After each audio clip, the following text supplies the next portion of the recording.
This is the United Uprising channel. Welcome to today's show. I want to cover this story about what occurred in Rochester, New York, because it's important to note why everything makes the news. That's what we all have to always remember when a story's out there. They do not and will not waste a second if they can't tie a narrative into it in promoting the story. Because events occur, that's what you have to remember. Events occur every single day, right? There's always going to be car accidents. There's always going to be things that happen around you that don't make the news, but they might make a news article, right? If it makes national news, there's a reason behind it. And there's underlying narratives to all of it, every single story. Even if the event actually happens, they will create a narrative around the event in order to manipulate you and manipulate your thoughts. That's the whole purpose of the news. It builds a false reality in your mind to herd you where they want to herd you, right? So you probably heard there's a deadly Rochester crash, which is now being investigated as a domestic terror act. The driver allegedly left a note and a journal, right? So first you find out about the crash, right? You're probably like, oh, okay, this is a little, because anytime we hear about a note and a journal and then they say it could be domestic terror, we'll automatically have to assume the weapon being used is the weapon that they don't want you to have, right? That's how you immediately know it's a false flag. In this situation, it very well could be a very true story. It could have happened this way. And then they like to at least add to the story and say, well, there was a note. There was a note and there was a journal, because they have been doing this for a few years now revolving around car crashes, okay? So bear with me, because I've been talking about this for 6 or 7 years now, even though I'm brand new to YouTube, wink, wink, okay? And what I've been talking about is when we talk in correlation with all the things they're trying to do with smart cities and cars and having you go electric, ultimately it's about driverless vehicles. So you may recall, I'll refresh your memory because it's been programmed into you already, okay? Does everybody remember a few years ago the incident that occurred in Charleston where the man plowed his car into an anti-racism protester parade? There was a march going on. They say the car rammed into a crowd of people who protested against white nationalists. So they're saying a white nationalist took his car and used it as a weapon. I'm sure you all remember it. How about the story about the parade on Christmas back in 2021 when Darrell Brooks Jr. drove his SUV through an annual Christmas parade? Remember that? Do you remember the terror incident in London where somebody used their car as a weapon over there? These are all things that have happened in the last couple of years, and you might have just said, oh, those are things that just happens with somebody with a car. But if ultimately they want all of us to be in vehicles that they can control, this is how they start pushing that narrative. Now, we know that Gen Z is afraid to drive, right? They're making people afraid to drive cars. They're making people very, very, very non-independent. They're making them only independent on government and technology to take care of all their needs. This is something that obviously is fully under their control. So when we hear this story and then they start tying it into, oh, there could be, domestic terror, there's a note, you know where it's leading, right? The story that's going to come out will be something tied in with him being a conservative, a Republican, etc. Because again, they need to change the viewpoint on what a terrorist is. This is how they're going to divide this country, build civil unrest, destroy the Constitution, destroy everything that we know as normal in this country, which no longer is in place. This is no longer a republic. So these are all things that we'll find out in the manifesto, right? Because every one of these events, the guy now seems to have a journal, right? Because all these crazy people just have journals. They're taking their time to write journals out, and everybody just believes it. Well, the whole purpose of them having manifestos and journals is so that they could build something in your mind psychologically of who a threat is in this society. And every time it's the same thing. The guy's a conservative. The guy's a conservative. Occasionally they'll throw you a little loophole, right? What we had in Tennessee earlier in the year where we had, the whole thing at the school in Tennessee and the person was flipping their gender. And that's the gaslight. Right, they do that to gaslight the other side by occasionally throwing it out and then giving them, oh, they get special treatment in the media. They don't cover that in the media. Again, these are all gaslighting tactics. Remember, they've mastered psychological war. So everything they do is a war on our minds, right? It's a war on our minds. So here's the story. Now, keep in mind all the stuff I just said to you about all these other events that have happened around, whether this is a New Year's Eve thing, right? The other was a Christmas parade. The other was a march, a protest, right? Places where large groups of people gather and people are using their cars as weapons, right? We always hear about that certain weapon that they don't want you to have being used. Well, the car is another one that they constantly use for the same reason, because eventually, once they get you in electric vehicles, it's going to be driverless. That is a huge thing to remember, because people go, oh, it's just about getting us electric to make money and go green. It's about controlling every aspect of your life, including where you can and cannot go, how you get there or there, because you're going to be in prison. You're not going to be able to roam freely anymore on this earth. They want to control every aspect of your movements, right? The only way they're going to get people and convince people to go electric, to then eventually go driverless, is to gaslight people with more and more of these events with cars. Now, I'm not saying that this event didn't actually occur, but I'm saying even if this was a real thing that happened, they have just hijacked the story to build their narrative into it, because that's what they do. So you hear about a deadly car crash in Rochester, and they say, well, now it's being investigated as domestic terror. Driver allegedly left a note and a journal. So then people go, wow, and he used his car to do this to innocent people. That could be me walking on the sidewalks. Boy, cars are really dangerous, because somebody could just be a really bad person and have a car and then use their car as a weapon. It's just as dangerous as a gun, right? Now, you never hear any of the stories about knives and banning knives, do you? Of course not, right? Because they couldn't really get everyone to ban knives. Maybe eventually one day they'll tell you that we should all use plastic paper knives that can't penetrate like prisoners, but they know if they say that right now, people will be a little suspicious about cutting their meats, etc. But you won't have meat eventually, so everybody will be on board to be like a prisoner with a plastic butter knife that they can't stab anybody with. That's what it's going to be like. Everything's going to be removed, okay? So cars are on the list.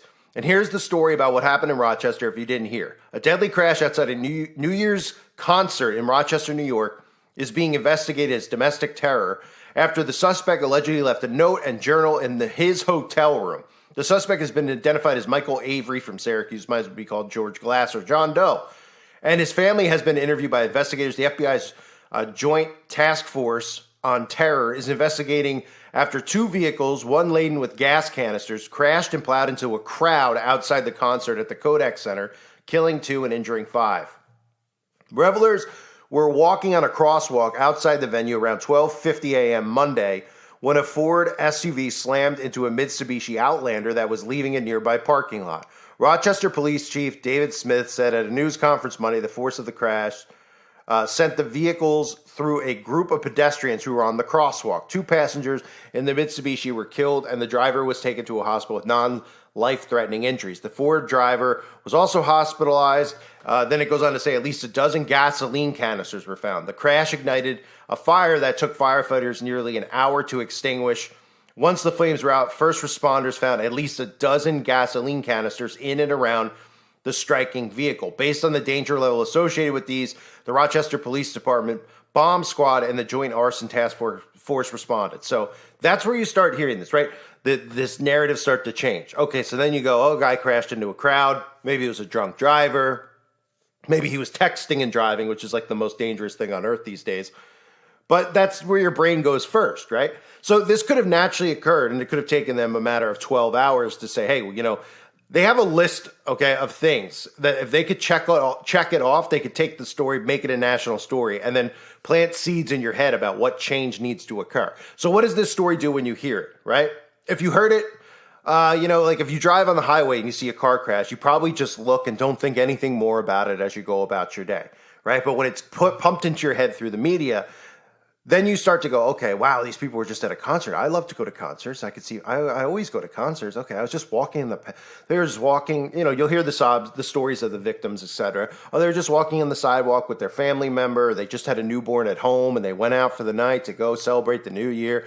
And somebody hit them, right? But this wasn't just an accidental hit. This was a targeted hit because now the vehicle is a weapon. And crazy people are putting gasoline in there. Everybody's unhinged. We need the government to get more control of the civilians. And cars are a weapon because people are freely using their cars and doing this stuff. So we need to take that away. Now, when I talk about this stuff, people roll their eyes. And I understand why, but you have to start peeling the onion back. And you have to understand if they want to get you to this point, right? Everyone out there just now we hear people finally talking about smart cities, right? We see even the alt-right will bring up smart cities, the alt-right control media.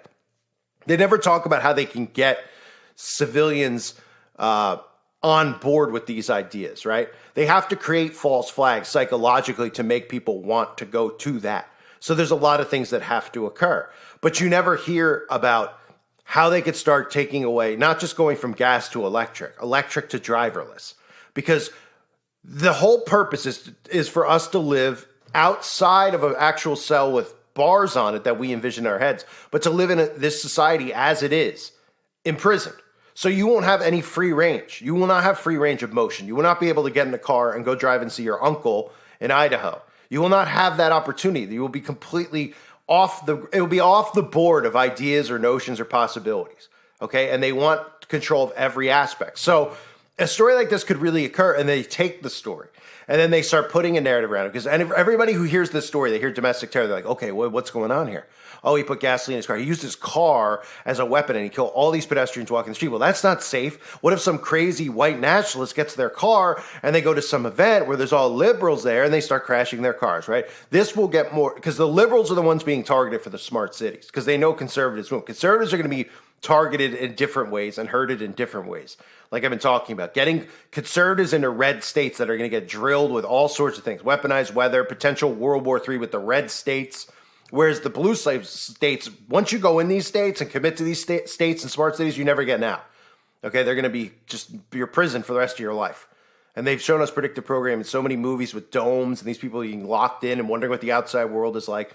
Okay, but don't think for 1 second the conservatives aren't going to be herded too, because they are, and they're falling for it hook, line, and sinker. So back to the story. Now what we're going to hear is about manifestos that come out and things like that. And all the checkpoints are going to involve the same talking points if you're new to this, okay? I talk about it on the website, Uprising Revival, every time an event like this occurs. Conspiracy theorist, right? He dabbled in conspiracies online. He got unhinged. He was targeting the band maybe because he saw a conspiracy theory on the band or the people who watch the band. We'll see where it goes. But you'll hear the word conspiracy theory.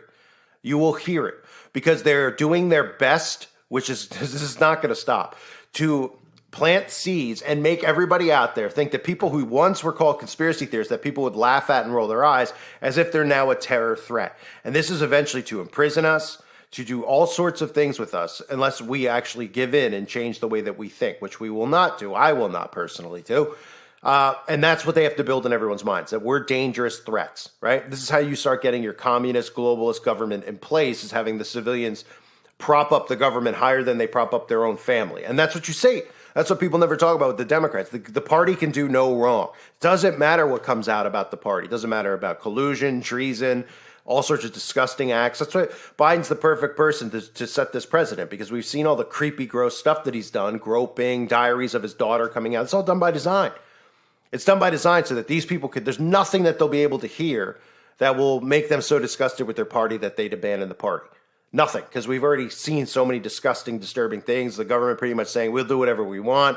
We'll open the borders. We'll, pretty much arrest citizens. We'll take away free speech. And these people are on board with it because, for a lot of reasons, which I don't need to get into about bashing, these people. They're not really human at this point. Let's put it that way, right? So this story is interesting to note because at the same time, if you do a search of driverless vehicles, right, you'll start seeing some of the undertones of the driverless vehicle narrative. Right, because it's out there and they're pushing it. Driverless cars immune from traffic tickets in California under current laws, right? A lot of the articles out there about self-driving cars, what states are going to implement self-driving cars, what states are allowing it, what states are promoting it, driverless trucks, et cetera, et cetera, et cetera. Underlying themes. These stories always have one. So go back to the beginning of everything I talked about here, right? The common person cannot wrap their heads around what I'm talking about. They just think that this stuff is automatically happening. They don't think for 1 second how many car crashes occurred, okay? How many car crashes occur every day? And why do they not make the main story of the news every day? Because they can't tie an agenda to it. You probably passed one in the last month, right? Did that make the news? No, it probably didn't make the news. Could it have made the local news maybe for 5 seconds? Maybe the traffic alert. So why this one? Well, because this one was targeted, right? And they go, well, that's the difference between that one and that one. Well, not necessarily. The difference is that this story specifically they can use as a means of programming you into thinking that driving cars is dangerous and unsafe, and that the government needs to regulate who can drive cars, who can we even consider safe to drive a vehicle.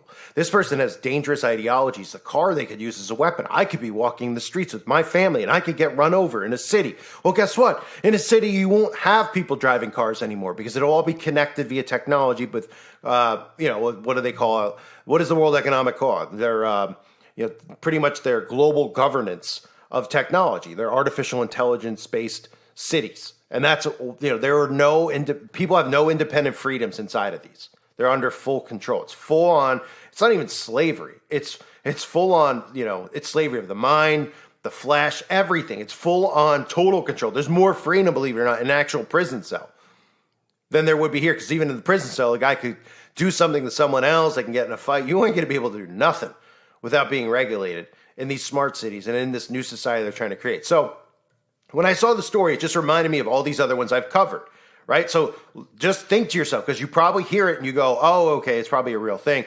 Oh, there's a terror thing behind. The second you hear domestic terror journal, these should be triggers that you automatically go false flag, or they're going to turn it into a psychological operation on your mind with the narratives that they put behind the story. Then you start thinking, remind yourself, oh yeah, wasn't there a thing at a Christmas concert where Darrell E. Brooks drove his car? Yes, there was. How about Charleston? Oh, yes, there was. And then if you actually look up, there's even Wikipedia pages, vehicle ramming attacks.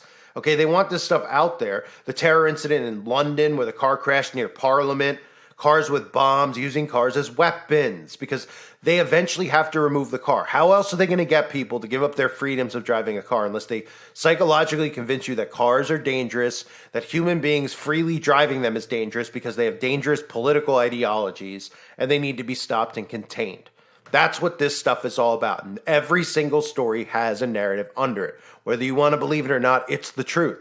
And you'll see, because you'll become desensitized to these things as they keep happening. You have to remember in your head all these stories, how they gaslight these stories, how they spin these stories, how they take these stories, and then what are they trying to do? Right? Just answer, what are they trying to do?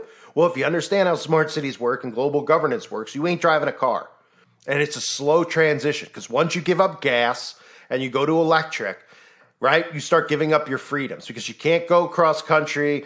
You got to park. You got to do all this stuff. Your carbon footprint, you're giving up how far you could possibly go. And eventually you give up that too because you won't be driving in these. So that's their goal ultimately, is that you're living in like a monorail, like in Disney. And all these people are going to think it's wonderful because they're like, I love Disney. The monorail, that's so cool. I go to work in the monorail. Oh my gosh, Yeah. I can go to grandma's in a monorail. Right? And they don't realize they're just giving up their rights. And they are going to be under totalitarian control. Tongue twister to end the story. I thank everybody for being here. Let me know what you think in the comment section below. Hope you're all well. God bless all of you and your families.